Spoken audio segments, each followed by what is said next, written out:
പരിശുദ്ധാത്മാവേ എന്നിൽ വന്നു നിറയണമേ. പരിശുദ്ധാത്മാവേ കൃപ ചൊരിയണമേ. പരിശുദ്ധാത്മാവേ ശക്തി പകരണമേ. പരിശുദ്ധാത്മാവേ കൃപ ചൊരിയണമേ. പരിശുദ്ധാത്മാവേ ശക്തി പകരണമേ. നമ്മളായിരിക്കുന്ന ഓരോ ഇടങ്ങളിൽ ഇരുന്നുകൊണ്ട് ഈശോയെ സ്തുതിച്ച് ആരാധിച്ച് പ്രകീർത്തിക്കാം. യേശുവേ ആരാധന ആരാധന ആരാധന ആരാധന. യേശുവേ ആരാധന മഹത്വം. യേശുവേ നന്ദി സ്തുതി സ്തുതി സ്തുതി. യേശുവേ ഹല്ലേലൂയ ഹല്ലേലൂയ. യേശുവേ ആരാധന ആരാധന ആരാധന ആരാധന. യേശുവേ ആരാധന ആരാധന ആരാധന ആരാധന. യേശുവേ നന്ദി നന്ദി നന്ദി നന്ദി. യേശുവേ ആരാധന യേശുവേ ആരാധന യേശുവേ മഹത്വം. ഈശോയിൽ ഒത്തിരി സ്നേഹം നിറഞ്ഞവരെ, ഈ ഒരു തിരുമണിക്കൂറിൽ നമ്മളായിരിക്കുന്ന ഓരോ ഇടങ്ങളിലിരുന്നു കൊണ്ട് തമ്പുരാൻ്റെ സ്നേഹവും കാരുണ്യവും ഓരോ നിമിഷവും നമ്മൾ അനുഭവിച്ചുകൊണ്ടിരിക്കുകയാണ്. ഈ ഒരു തിരുമണിക്കൂറിലായാൽ പോലും ഈശോ നമ്മളെ സ്നേഹിക്കുന്നു, അല്ലെങ്കിൽ സ്നേഹിച്ചുകൊണ്ടേയിരിക്കുന്നു എന്നതിന് ഏറ്റവും വലിയ തെളിവാണ് നമ്മുടെ ഓരോ ജീവിതവും. നമ്മൾ ഇന്നലെ കാണാതായ ഒരു ആടിനെ പറ്റി നമ്മൾ വിചിന്തനം ചെയ്തു. ആ ഓരോ താലന്തുകളിലും ആ ഓരോ കാര്യങ്ങളിലും ഓരോ നിമിഷം പറയുന്നത് നഷ്ടപ്പെട്ടു പോയ പലതിനെയും കരുണ തേടി വരുന്നു എന്നുള്ളൊരു കാര്യമാണ്. നമ്മുടെ ജീവിതത്തിൽ നമുക്ക് നഷ്ടപ്പെട്ട പലതും ഉണ്ടാകാം. ഓരോ നിമിഷവും നമ്മൾ തിരിച്ചറിയേണ്ടത് അല്ലെങ്കിൽ മനസ്സിലാക്കേണ്ട ഒരു കാര്യം, തമ്പുരാൻ നമ്മൾ ഓരോ നിമിഷവും തേടി വരുന്നുണ്ട്. ഇത് കരുണയുടെ ഒരു മുഖഭാവത്തോടു കൂടിയാണ്. ഓരോ നിമിഷവും ഓരോ മണിക്കൂറുകളും ഓരോ ദിവസവും നമ്മൾ എപ്പോഴും ഓർക്കേണ്ട ഒരു കാര്യം, ആ ഒരു സ്നേഹം ഒരിക്കലും എൻ്റെ ജീവിതത്തിൽ നിന്ന് എനിക്ക് നഷ്ടപ്പെടുന്നില്ല. പക്ഷേ നമ്മുടെ ഓരോ ജീവിതത്തിലും പലപ്പോഴും നമ്മുടെ കാരണങ്ങൾ കൊണ്ടും വ്യക്തി സ്വഭാവങ്ങൾ കൊണ്ടും പലപ്പോഴും ഈ സ്നേഹത്തിൽ നിന്നും കരുണയിൽ നിന്നും നമ്മൾ ഓരോരുത്തരും മാറിപ്പോകുന്നുണ്ട്. തിരിച്ചറിയാം നമ്മൾ എവിടെയാണെന്നും ഏതൊരു സാഹചര്യത്തിലാണെന്നുള്ള കാര്യവും. ചുറ്റോട് നമ്മൾ നോക്കുമ്പോൾ നമുക്കറിയാം പല വ്യക്തികളും കരുണയ്ക്ക് വേണ്ടി യാചിക്കുന്നുണ്ട്, കരുണയ്ക്ക് വേണ്ടി ആഗ്രഹിച്ച് പ്രാർത്ഥിക്കുന്നുണ്ട്. പക്ഷേ എന്തൊക്കെയോ കാരണങ്ങൾ കൊണ്ട് പലപ്പോഴും ആ ഒരു കാരണത്തെ അവർക്ക് മനസ്സിലാക്കാൻ പറ്റാതെ പോകുന്നുണ്ട്.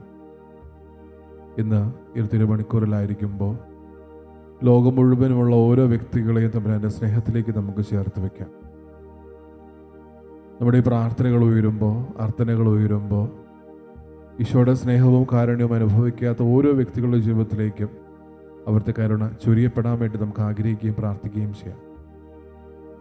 വിശുദ്ധ മത്തായിയുടെ സുവിശേഷം 12-ാം അധ്യായത്തിൽ നമ്മൾ വായിച്ചു കേട്ട ഓരോ വായനയിലും ഫരിസേയരും തമ്പുരാനും തമ്മിലുള്ള ഒരു വാക്ക് തർക്കത്തിനൊടുവിൽ തമ്പുരാനെ തിരിച്ചറിയാതെ ജനസമൂഹം മുഴുവനും പോകുമ്പോഴും ചോദ്യത്തിലും ഉത്തരത്തിലുമായിട്ട് പല കാര്യങ്ങളും പറഞ്ഞു വെക്കുമ്പോഴും പഴയ കാലങ്ങളിലേക്കും നിയമങ്ങളിലേക്കും അവർ വിരൽ ചൂണ്ടുമ്പോഴും തമ്പുരാൻ അവരോരോരുത്തരെയും ഓർമ്മിപ്പിക്കുന്നത് പ്രത്യാശയുടെ ഒരു അനുഭവമാണ്. പലപ്പോഴും ആ ഒരു കാലഘട്ടത്തിൽ വിജാതീയ സമൂഹം പലപ്പോഴും തമ്പുരാൻ്റെ സ്നേഹത്തിൽ നിന്ന് വിട്ടുനിന്നിരുന്നു. അവർ പലപ്പോഴും മാനിച്ചിരുന്നതും ഓർത്തിരുന്നതും തങ്ങളാരും ആ ഒരു സ്നേഹത്തിലേക്ക് വിളിക്കപ്പെട്ടിട്ടില്ല എന്നാണ്. പക്ഷേ ഒരു കാലഘട്ടത്തിൽ നമ്മളെപ്പോഴും ഓർക്കേണ്ട ഒരു കാര്യം, നമ്മുടെ സ്നേഹത്തിനോ നമ്മൾ കാണിക്കുന്ന കാരുണ്യത്തിനോ ഒരിക്കലോ അതിർത്തി വരമ്പുകളില്ല.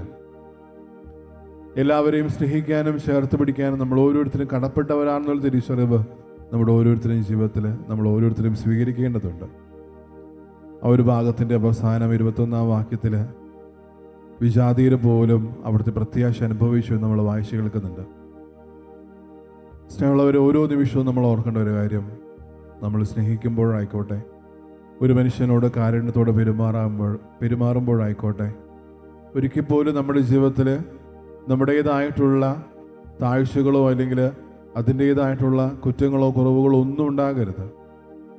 ഏതൊരു മനുഷ്യനെയും ഹൃദയം കൊണ്ട് ചേർത്ത് പിടിക്കാൻ ഒരിക്കൽ പോലും നമ്മൾ മടിക്കരുത്. അല്ലെങ്കിൽ നമ്മുടേതായിട്ടുള്ള അളവുകോലുകളോ ഒന്നും നമ്മുടെ ജീവിതത്തിൽ സ്വീകരിക്കരുത്.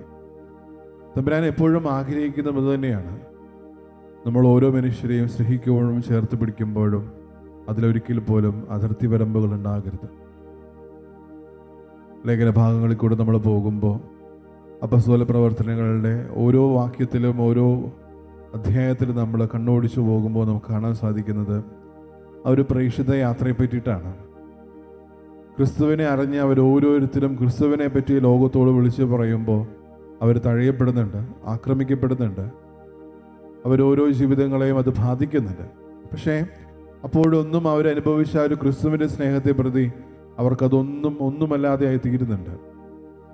എനിക്ക് തോന്നുന്നു പത്രോസ് ശ്ലീഹ വളരെ വലിയൊരു ജീവിത സാക്ഷ്യം ഒരു തുടക്കത്തിലേക്ക് കൊടുക്കുന്നുണ്ട്.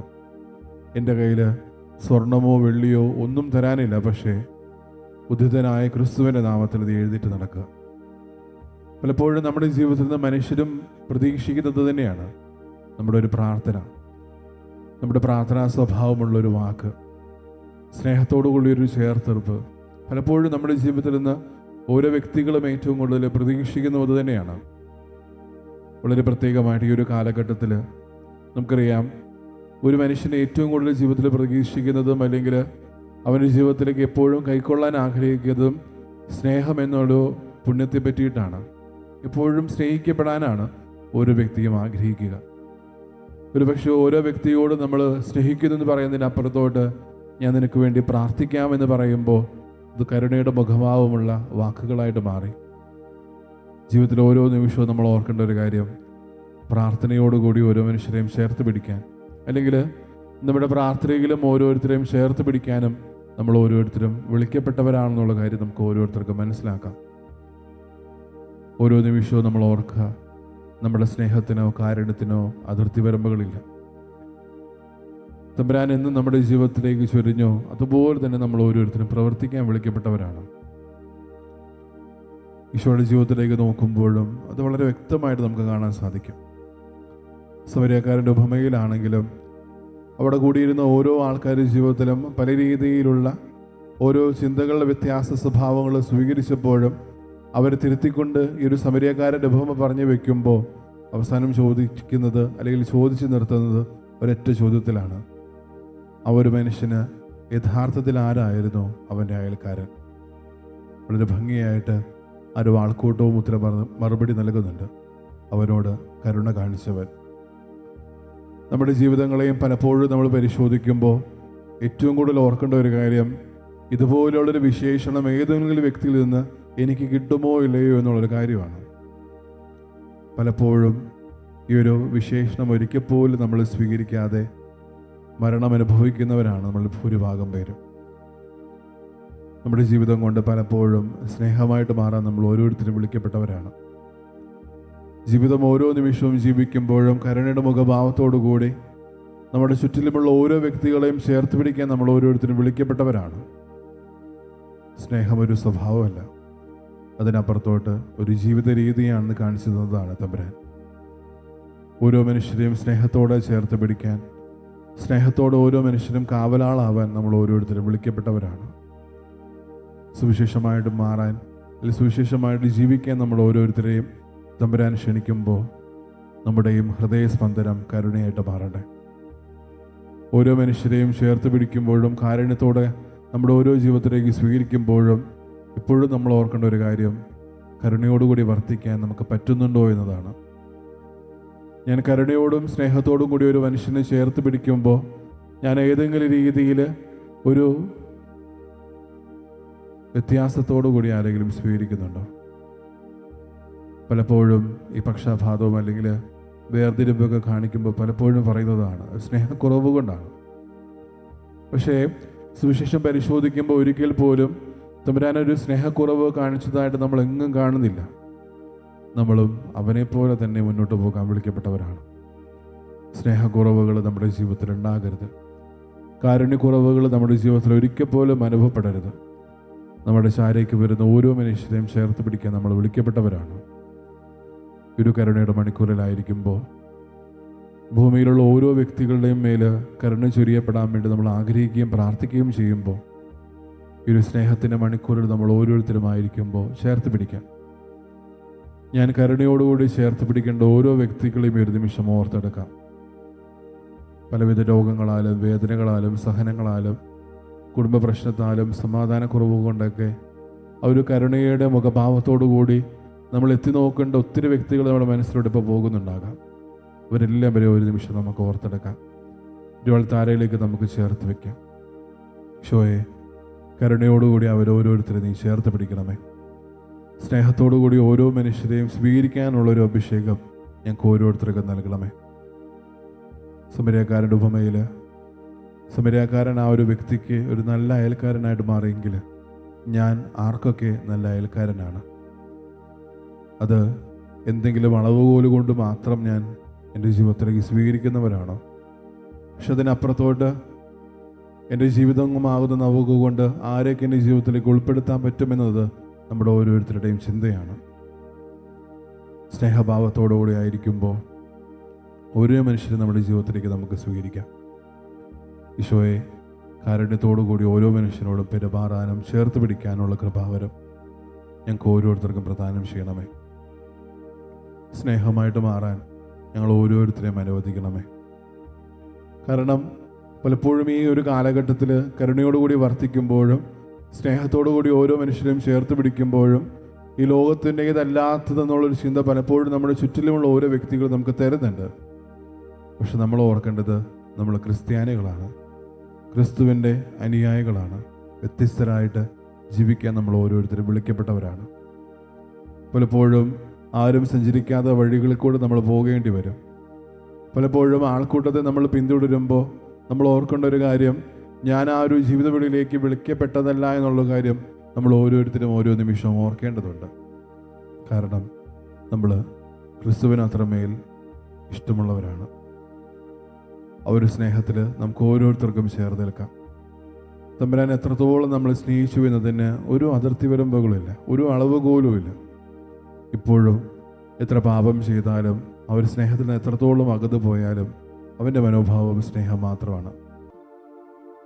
സ്നേഹമുള്ളവർ ഈ തിരുവഴുത്താരയിലേക്ക് നമ്മുടെ ജീവിതം കൊണ്ട് കാരുണ്യത്തോടുകൂടി ചേർത്ത് പിടിക്കേണ്ട ഓരോരുത്തരെയും നമുക്ക് ഈ തിരുവഴുത്താരയിലേക്ക് ചേർത്ത് പിടിക്കാം. നമ്മുടെ കുടുംബങ്ങളെ, നമ്മളായിരിക്കുന്ന ഓരോ ഇടങ്ങളെയും, ഒരു പക്ഷേ ഈ ഒരു ആരാധന കൂടുന്ന സമയത്ത് നമ്മളായിരിക്കുന്ന ഓരോ ഇടങ്ങൾ, നമ്മുടെ ജീവിതത്തിൻ്റെ ബുദ്ധിമുട്ടുകൾ, വേദനകൾ, സങ്കടങ്ങളെല്ലാം ഈശോയുടെ പക്കലേക്ക് സമർപ്പിക്കുക. ഈശോയെ, അങ്ങേ കാരുണ്യ മുഖഭാവത്തോടു കൂടി ഞങ്ങളെ വീക്ഷിക്കണമേ. അതുപോലെ തന്നെ ഞങ്ങളുടെ ജീവിതത്തിൽ മറ്റുള്ളവരെ കാരുണ്യത്തോടു കൂടി ചേർത്ത് പിടിക്കാനുള്ള എല്ലാ കൃപയും അഭിഷേകവും ഞങ്ങൾക്ക് ഓരോരുത്തർക്കും തന്നേരണമേ. താഴ്ന്ന സ്വരത്തിൽ സ്തുതിച്ചുകൊണ്ട് ദിവ്യകാരുണ്യ ആശീർവാദം നമുക്ക് ഓരോരുത്തർക്കും നമ്മളായിരിക്കുന്ന ഇടങ്ങളിലിരുന്നു കൊണ്ട് സ്വീകരിക്കാം. ഈശോയെ ആരാധന, ആരാധന, ആരാധന.